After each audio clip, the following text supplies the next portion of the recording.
I so YouTube got this new thing where if you go live, you cuss in like the first 20 seconds, they penalize your video. So we're gonna speak very nice for the first couple. I'm not even gonna play none of the intros because I don't know if the Tupac joint got cussing on it. I don't know if this other joint got cussing on it. I don't know. But how y'all doing, man? It's been a minute. I was dealing with some things. I wasn't in the best of health, and I had to get me right. But now I'm back. Just want to let's see, share the page. Get a pie named Kickback and him at. Sure.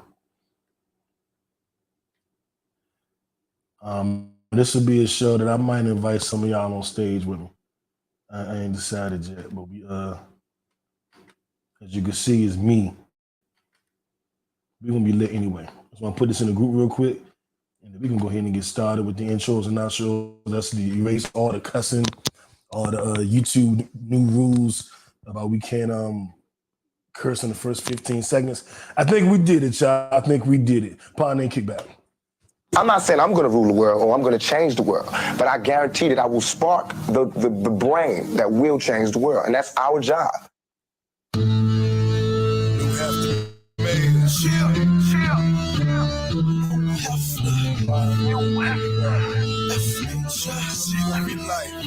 What up, DMV? We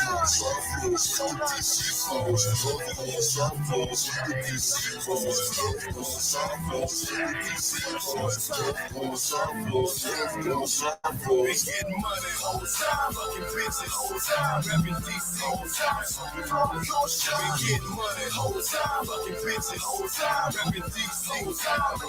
Your shine whole time, whole time. Doing this whole time, whole time, whole time. Doing this whole time, whole time, whole time. Doing this whole time, man, you're back. Doing this whole time. Kickback Girls. Hold up. Like a Tribe Called Quest. You say the whole thing. I'm a Cowboy fan, right?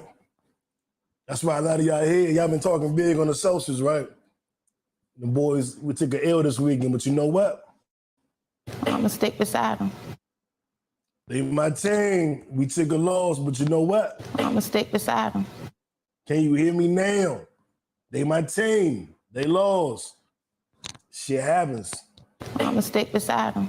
You already know what time I'm on. Kickback is welcome to Kickback Sports. We're gonna talk about the Cowboys and the NFL playoffs. We're gonna talk about my Wizards and the big trade news with the Lakers. We're gonna talk about Shannon Sharpe courtside of the Lakers game. And we're gonna talk about some Super Bowl predictions. So I'm man up.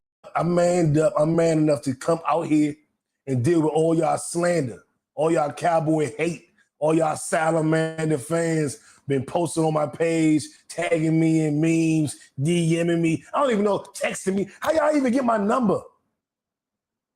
But it's cool, because y'all didn't even make it to the playoffs. The entire NFC East made it, except the Salamanders. That just is what it is. But I start off by saying I enjoyed this divisional round. Like, there were some really good games. The Eagles and Giants game left a little bit to be desired because the Eagles just beat the dog shit out of them. And I think that it goes without saying Jalen Hurts is back. And he looks serious. And the Giants, I don't think anybody ever took them serious to begin with. But they made it. So, you know, give them a little round of applause. I give it up for the Giants because they made it.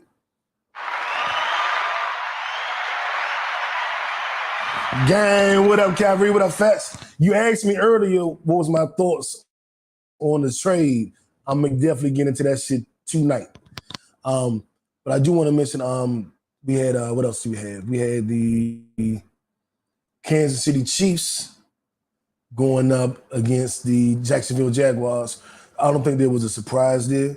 The only real surprise was Mahomes got hurt, but he did return, and they did secure the victory, which I think we all pretty much knew was going to happen. They call the AFC Championship game the Everhead Invitational because the Chiefs are there every year and they host it every year. So in order to get to the Super Bowl, you got to go to the Chiefs. So I think we all knew that was going to happen. A game that a lot of people were confused on and weren't too sure about, that I was sure about, was the Cincinnati Bengals going against the Buffalo Bills. I respect the Bills. They're a solid team. I respect Joe Burrow, Joe Cool, and them Bengals just a little bit more, man. When I see that swag, when I see how they move, they lighting the cigars after the game. Joe Cool, so cool, ain't tripping off nothing. Went on the road all last year and took his team to the Super Bowl, almost won. I knew that was coming back. They lost to the Cowboys this year. But, I mean, who really didn't?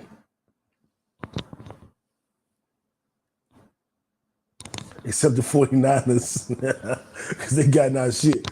It was a 7-point game between my Cowboys and the 49ers. And we were leading, beginning of the game, tied going to the half. And just really couldn't regain our slight level of dominance throughout the third and fourth quarters. Tony Pollard went out with a broken ankle. For y'all that's been following me for years, y'all know I broke my ankle and that shit was sideways a couple of years back. So I recognized that injury and I knew he was done. And he's our most explosive playmaker. So I knew we'd be in trouble. I didn't think we'd only score 3 more points, but they only scored, 9 more points? 10 more points. So it was just a close game. We just couldn't finish it. And part of that is due to Dak. He threw them 2 picks. Even though I was saying they weren't necessarily his fault. I think Michael Gallup stopped short on the play. He's not looked the same since he came back from injury. We need a number 2 receiver. Odell. Somebody get Odell on the phone. Give me Odell. We need another number 2 receiver. Our 3 other receivers combined for a total of 3 catches. Our tight end, Dalton Schultz, looked decent, but it just wasn't enough when you're going against that 49ers defense. And shout out to the Cowboys defense, man. We absolutely did our job holding them to 19 points. That's huge. It's just too bad the offense only put up 12. Oh, and they blocked the kick. Brett Maher. He didn't miss an extra point, but he definitely got that shit blocked. Bengals shocked you. You got to salute the Bengals, man. Joe Burrow and the Bengals ain't been playing. They said a couple of weeks ago, we are the kings of the AFC. We the defending champions. Y'all talking about the Bills. Y'all talking about the damn the Chiefs. We're the defending champions. Why ain't nobody talking about us? And at the end of the game, Joe Burrow said, yeah, that game y'all sold out between the Bills and the Chiefs that's supposed to go down in Atlanta, yeah, send out those refunds. It ain't happening. And I was like, oh. That's why I fuck with Joe Cool, man. He on his shit. You know what I'm saying? Swagger out the roof, and he back it up on the goddamn field. I respect it. So now we have a championship weekend where the 49ers will go to Philly to play the Eagles, and the Bengals will go to Kansas City for the 2nd straight year to play the Chiefs. I will give you my opinion on those 2 games. Before I do, I got to shout out our sponsors. Shout out Mo's Marvelous Cleaning. Hit her up to get 10% off of your cleaning of your apartment, your home, your business. I heard she can even clean up your jail record. I don't know. Don't ask me. It's what I heard. You hit her up at mosmarvelouscleaning.com and use code Kickbackers. And code Kickbackers will get you 10% off for your cleaning. Also, mysexroom.net. If your team lost like my team lost and you just want to get your mind off it, go on mysexroom.net. Look at the toys, look at the lingerie, look at everything they offer. Put in code Kickbackers, get 10% off of any of it. Ladies, your man ignoring you because it's the playoffs. Get some of that lingerie off mysexroom.net and see if he'd rather look at you or Joe Burrow. That's what I'm saying. Joe Burrow or Ho Burrow. Y'all figure that part out. Also, Today, in today's news, my Washington Wizards traded former lottery pick Rui Hachimura to the LA Lakers, and we traded him there for 3 beer caps and an empty water bottle that was crushed.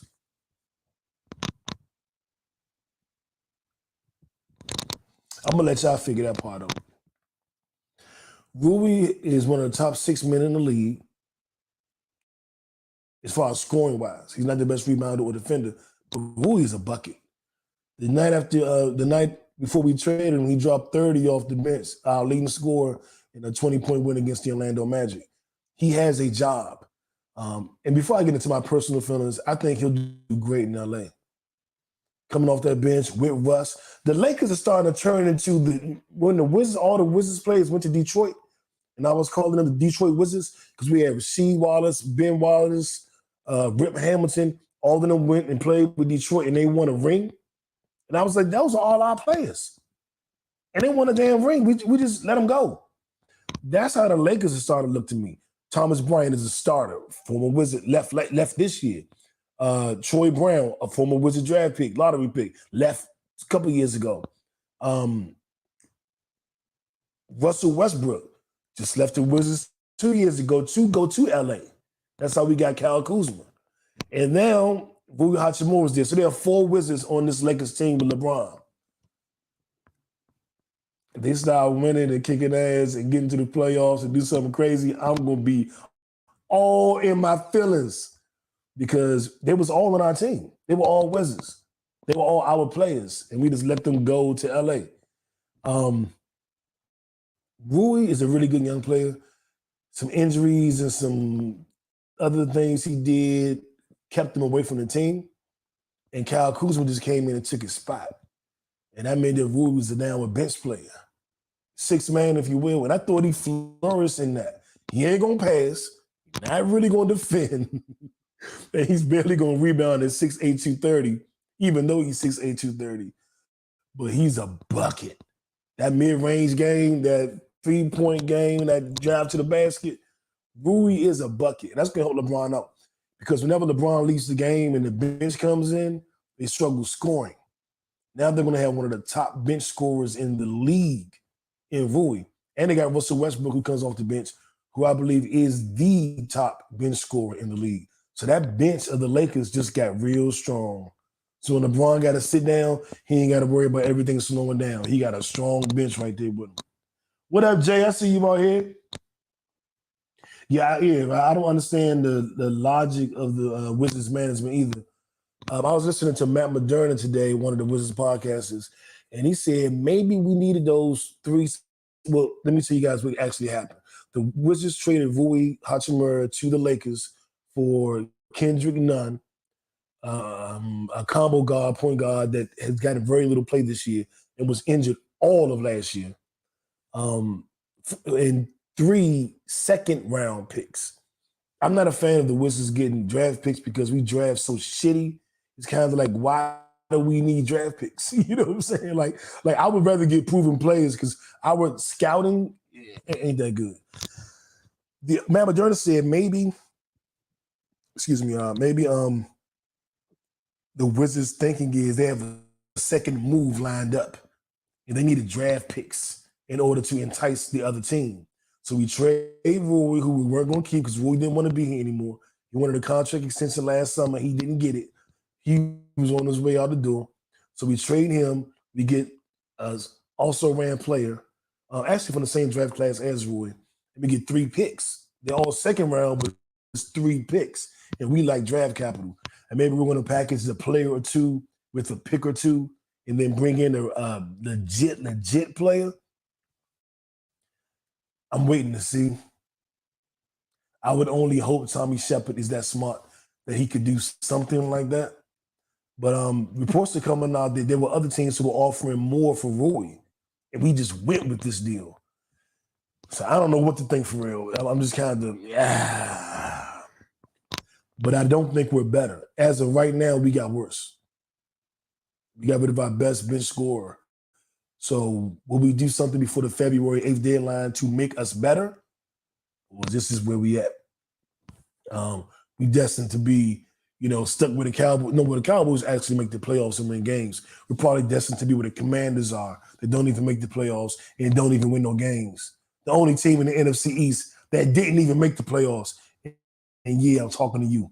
Yeah, talking to all y'all niggas. I was talking all that shit this week. Your team ain't even in the playoffs. Weirdos, Commander Salamander face ass. Let's see. So that's my take on the Wizards. We will see what happens. Shout out to my dude Ed Too Flat and Locked On Wizards podcast. I got to get them back on soon so we can discuss this crazy shit. Who we bring in, what legit play is available. I like Colin Sexton in Utah. He did, during the offseason, sign a long-term deal, but he's coming off the bench, and he's a point guard that can slash. Now, my issue is Monte Morris was a disappointment to start the season, but now he's playing like I wanted him to play. So I don't have a big issue with him now. DeLon Wright, I think our best defender on the team is a backup point guard. He's defender. He's 6'5", long, pause, and he can defend and get after the bigger guards and push the tempo a little bit. I like that. Jordan Goodwin, our G League player, young, scrappy, and is fighting to get a full contract instead of a two-way contract where he plays in our pro team and our amateur team. So he's looking to do that. That would be 3 point guards right there. And we just traded for a 4th point guard. So now we got 4 point guards on the team, and none of them are all-stars. It's just an abundance of guards like we used to have an abundance of power forwards. So unless we do something where we trade one of our better-known point guards and some picks and bring in a truly dominant point guard, pass first, get into the paint, defend well point guard, then it doesn't make sense. Because even if we do another trade and bring in another point guard, so now we got 5. Why would we have 5 point guards? So we need to do a consolidation trade. I really have grown to really like our point guards, but I do know we need better.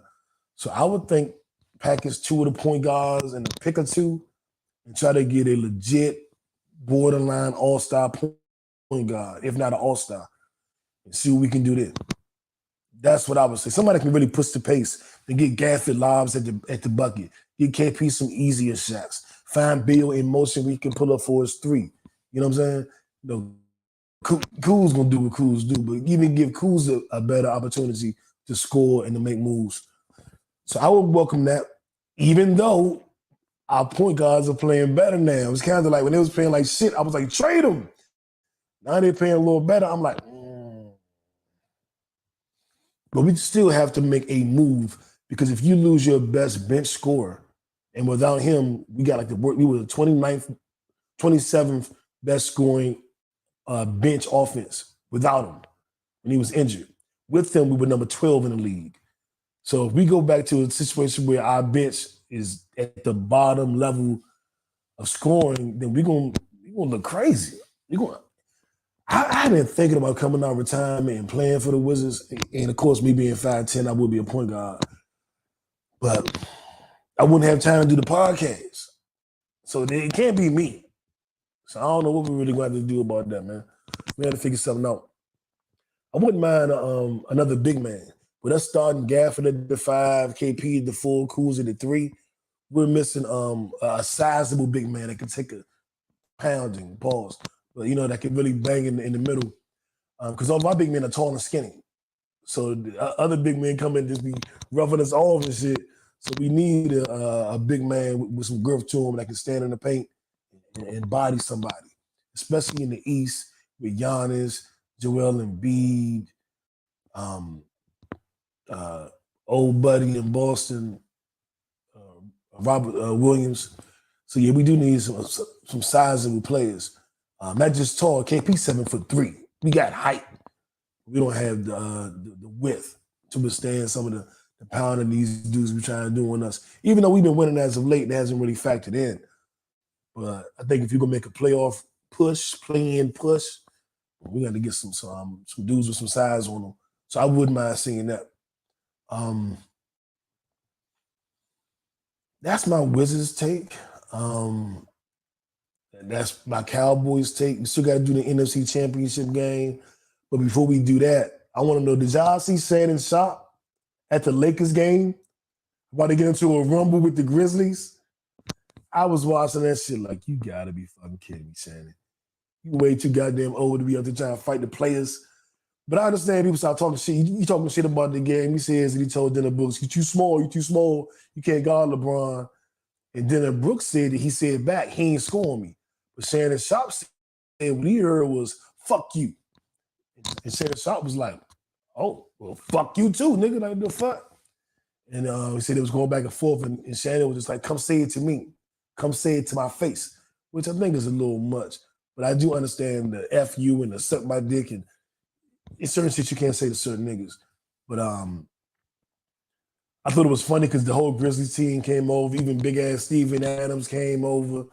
People say Shannon was ducking that smoke, but it seems like Shannon was arguing with him. But John Moran and T Moran said something that took his attention away. I ain't gonna say he was scared that he was going for the smaller dudes, but it looked real. It was real coincidental that he was like, "What you say?" He kind of switched his focus. But Shannon, a big cock diesel football player. I don't know that he's scared of any NBA player. But for the record, Steven Adams, 7 foot Steven Adams, is said to be the strongest player in the NBA. So he ain't no Jew. It's a big, strong, cock strong white boy. So, I fuck with Shannon. I don't think Shannon backing down from nobody. But I'm just saying, it didn't look like he was going in that direction. He didn't want to be over there. And I don't know why. Maybe he, a lot of times when you argue with different people, you don't see everybody that says everything. Maybe that's the case, maybe it's not. But I don't know. Where my I don't know at? Let me put on my I don't know. I ain't did that podcast in a couple of weeks. I lost all my sounds and shit. But I don't know.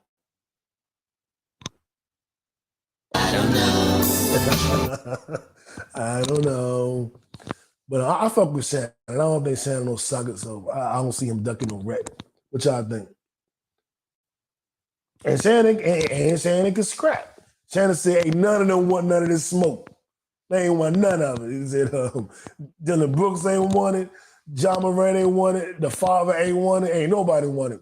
But I do want to say they squashed it at the end of the game.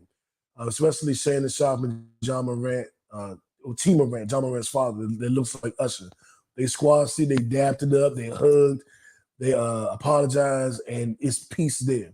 And Shannon went on his Undisputed today with Skip and Shannon and apologized to everybody. He apologized to the Lakers organization, LeBron, the Grizzlies, all the Grizzlies players, the Dallas Cowboys cheerleaders. He apologized to a partner in Kickback. I was like, hey, I'm riding with you, Shannon. He ain't apologized to me. But he apologized to everybody for his behavior and letting his temper get the best of him. And I was shocked that he did that.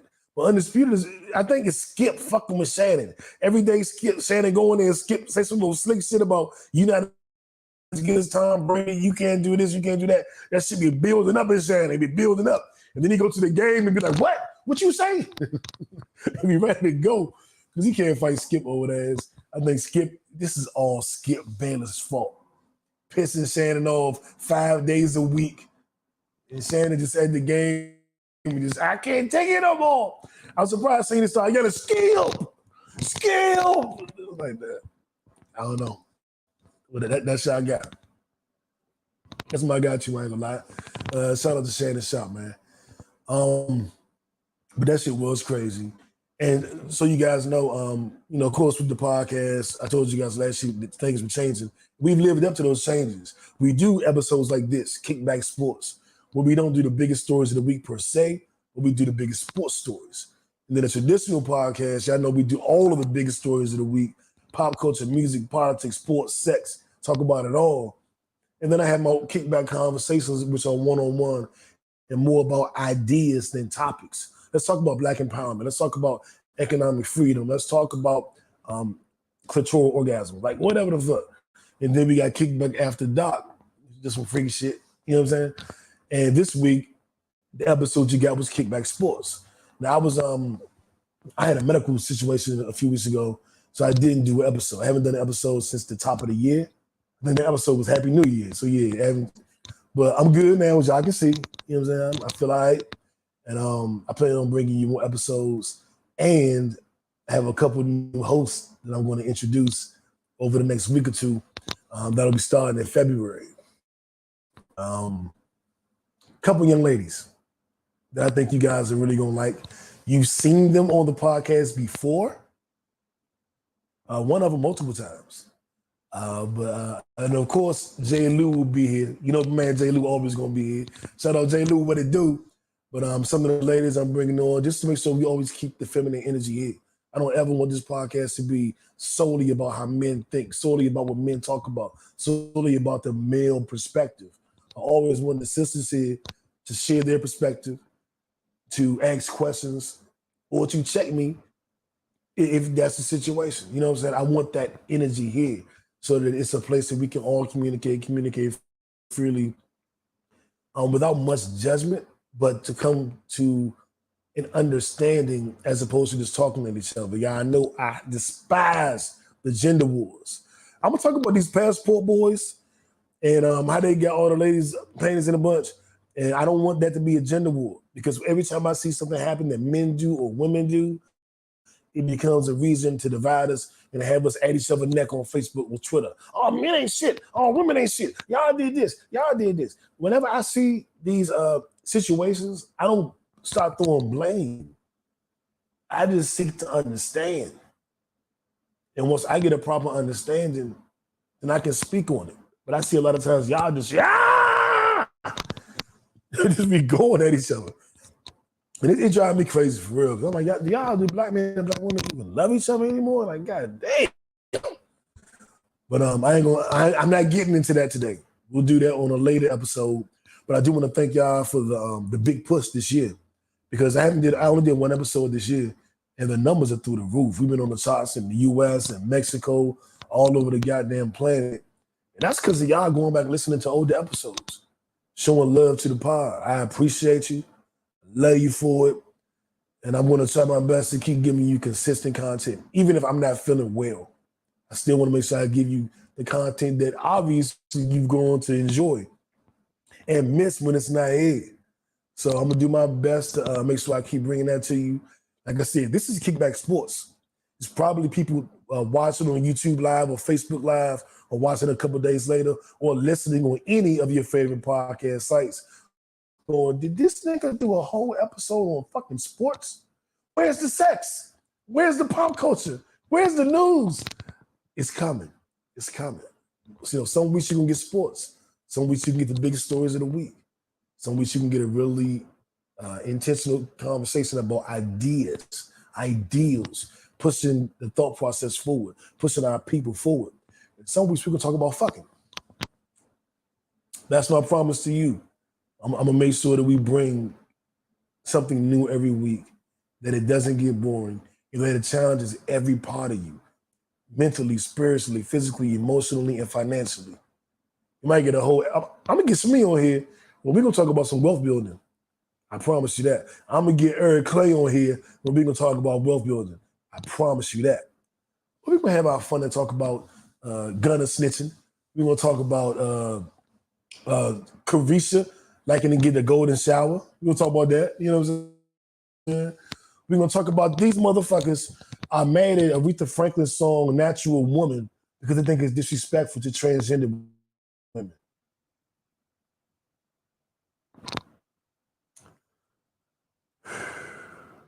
We're not gonna talk about that now.